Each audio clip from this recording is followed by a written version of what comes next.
Gimana kabarnya kalian hari ini? Aku harap kalian sehat-sehat selalu ya dalam masa-masa semuanya dari rumah ini. Gimana, apakah kalian sudah saat teduh? Sudah membaca Alkitab pada pagi hari ini? Nah, kalau belum, semoga dengan video ini bisa menginspirasi kalian dan menyemangati kalian untuk terus melakukan saat teduh ya. Saat teduh itu apa? Kita mengambil waktu tertentu untuk duduk diam di hadapan Tuhan dan membaca Alkitab, berdoa, memuji, mempermuliakan Tuhan. Dan jangan lupa untuk selalu dicatat setiap renungan firman Tuhan hari itu.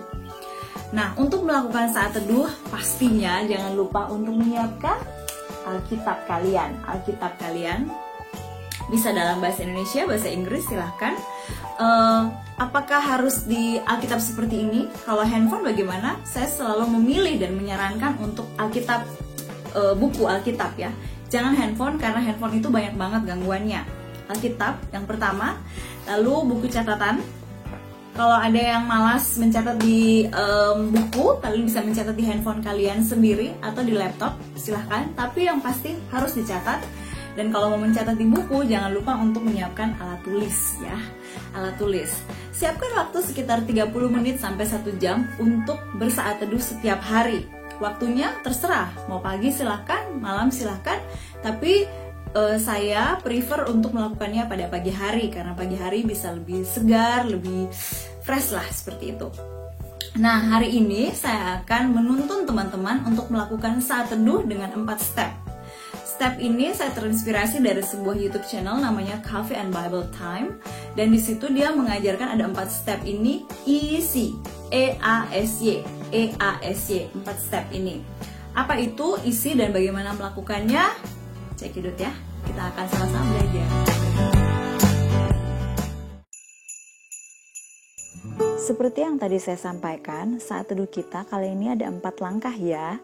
Tapi ini kan dalam bahasa Inggris.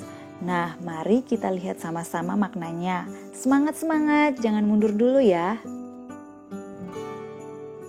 Ini adalah langkah yang pertama, enter. Maknanya apa? Bacalah teksnya sampai paham makna dan konteksnya. Baca dulu, baca sampai benar-benar paham. Tolong jangan sambil baca yang lain, baca aja Alkitabnya. Baca berkali-kali, usahakan sampai paham maknanya. Nah, ini adalah langkah yang kedua.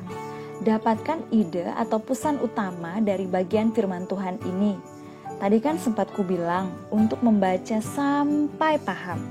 Setelah membaca sampai paham, tariklah ide atau pesan utama yang ada di firman Tuhan tersebut. Pesan utama dari firman Tuhan itu dicatat ya atau ditulis. Nanti akan kutunjukkan contohnya ya. Seek. Ini adalah langkah ketiga. Temukan segala sesuatu tentang Tuhan. Apa maknanya? Tadi kan sudah dibaca Alkitabnya. Apa yang kalian pelajari tentang Tuhan dari bagian firman Tuhan itu dicatat ya. Jangan lupa untuk selalu mencatatnya. Yap, ini adalah langkah yang terakhir. Berdoalah agar yang dipelajari bisa dilakukan dalam hidup sehari-hari. Agar apa yang kalian pelajari dari firman Tuhan hari ini, kalian akan senang untuk lakukan. Kalau kalian berpikir, aduh kok susah ya? Eits, tunggu dulu. Ini menarik kok, hanya butuh sedikit usaha. Lama-lama kalian akan sangat terbiasa dan senang serta dikuatkan dengan firman Tuhan yang dipelajari hari ini.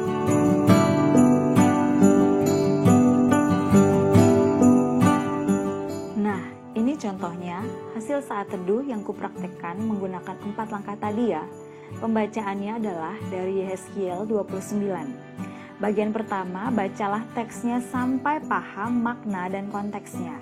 Yang kudapatkan adalah, Mesir dikenal sebagai kekuatan dunia yang besar, yang memerintah atas bangsa-bangsa dan ingin menguasai dunia. Pada tahun 10, di bulan 10 tanggal 12, Tuhan berfirman pada Yehezkiel untuk bernubuat melawan Firaun, Raja Mesir, dan melawan seluruh Mesir. Dosa Mesir adalah karena kesombongannya dan membawa Israel menjauh dari Tuhan. Itu dari pasal 29 ayat 6 sampai 9a. Jadi intinya untuk bagian pertama ini teman-teman baca dulu berkali-kali untuk mendapatkan makna gambaran besarnya dan juga konteksnya, ada apa sih di dalam pasal ini. Ya, silakan baca ya. Sementara ini adalah bagian kedua yang kudapatkan, yaitu bagian tentang ide atau pesan utama dari bagian firman Tuhan tersebut. Tuhan menghukum Firaun karena ia mengatakan bahwa sungai Nil adalah miliknya. Itu bisa didapat di ayat 3b dan ayat 9b. Ayat 6 dikatakan bahwa Mesir seperti tongkat bambu bagi kaum Israel. Apa maksudnya? Nampaknya ada kebergantungan dari orang Israel kepada Mesir, sangat bergantung. Yang akan terjadi dengan Mesir, di ayat 10-12, tanah Mesir akan menjadi reruntuhan dan menjadi sunyi sepi mulai dari Migdol sampai Siene, bahkan sampai perbatasan tanah Ethiopia. Apa yang terjadi dengan Mesir? Tidak akan ada seorang manusia pun akan melintasinya, bahkan seekor binatang pun tidak, dan tanah itu tidak akan didiami selama 40 tahun. Ini adalah hukuman bagi Mesir. Ayat 13-16, Tuhan akan membuat Mesir menjadi sunyi sepi selama 40 tahun. Bahkan Tuhan akan menyerahkan orang Mesir di antara bangsa-bangsa dan menghamburkannya ke semua negeri. Lalu pada akhir 40 tahun itu, Tuhan akan mengumpulkan orang-orang Mesir itu, memulihkan mereka dan mengembalikan mereka ke tanah Patros. Mesir akan menjadi kerajaan yang paling lemah dan mereka tidak akan bisa meninggikan dirinya lagi di atas bangsa-bangsa lain. Juga Mesir tidak bisa lagi memerintah atas bangsa-bangsa lain. Dan bagi Israel, tidak akan lagi meminta pertolongan kepada Mesir. Dan Mesir akan mengetahui bahwa Allah Yahweh adalah Tuhan. Lalu di ayat 17-21, pada tahun 27, bulan 1, tanggal 1, Tuhan memberikan Mesir kepada Nebukadnezar, Raja Babel, dan Nebukadnezar akan mengangkut kekayaan Mesir, akan melakukan perampasan dan penjarahan. Mesir akan dijarah oleh Babel. Nah, ini adalah ide-ide utama yang teman-teman dapatkan setelah kalian sungguh-sungguh membaca berkali-kali. Usahakan mencatat. Kalau kalian tidak mau membagi per beberapa bagian, tidak masalah. Yang penting dapatkan ide utama dari bagian firman Tuhan yang kalian baca. Ini adalah bagian yang ketiga, yaitu menemukan segala sesuatu tentang Tuhan. Mungkin ada yang bingung apa ya maksudnya. Maksudnya adalah pada saat teman-teman sudah membaca berkali-kali, sudah mendapatkan pesan utamanya, ide utamanya, lalu renungkan atau temukan segala sesuatu tentang Tuhan, penjelasan tentang Tuhan. Contoh ya, dari Yehezkiel 29 yang aku dapatkan, Allah berkuasa atas segala sesuatu yang bagi kita sangat berkuasa saat ini. Apapun juga itu, Allah jauh lebih berkuasa. Allah tidak suka umatnya bergantung pada hal lain selain dirinya, atau Allah tidak suka jikalau umatnya menduakan Dia, menyembah Allah dan juga menyembah yang lain. Nah, itu yang kudapatkan dari Yehezkiel 29. Jadi temukan segala sesuatu yang menjelaskan tentang sifat Allah atau perbuatan Allah, ya. Jadi jangan bingung ya. Nah, ini adalah bagian yang terakhir ya. Berdoalah agar apa yang dipelajari bisa dilakukan dalam hidup sehari-hari.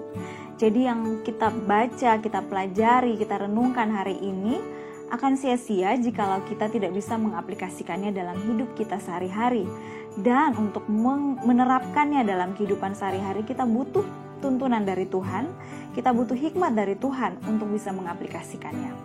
Kita berdoa minta pengampunan Tuhan jika kita sedang bergantung pada hal lain. Ini adalah aplikasi yang saya tarik ya dari Yehezkiel 29. Bisa pada prestasi, orang tua, uang, jabatan, atau bahkan pada berhala-berhala tertentu seperti jimat dan lain-lain. Akui di hadapan Tuhan dan minta pengampunan Tuhan. Terus andalkan Tuhan saja.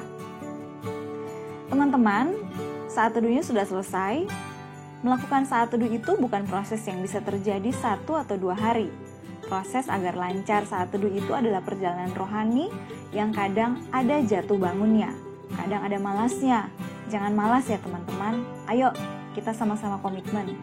Kamu tidak akan rugi loh untuk membaca dan merenungkan firman Tuhan setiap hari. Tuhan berkati.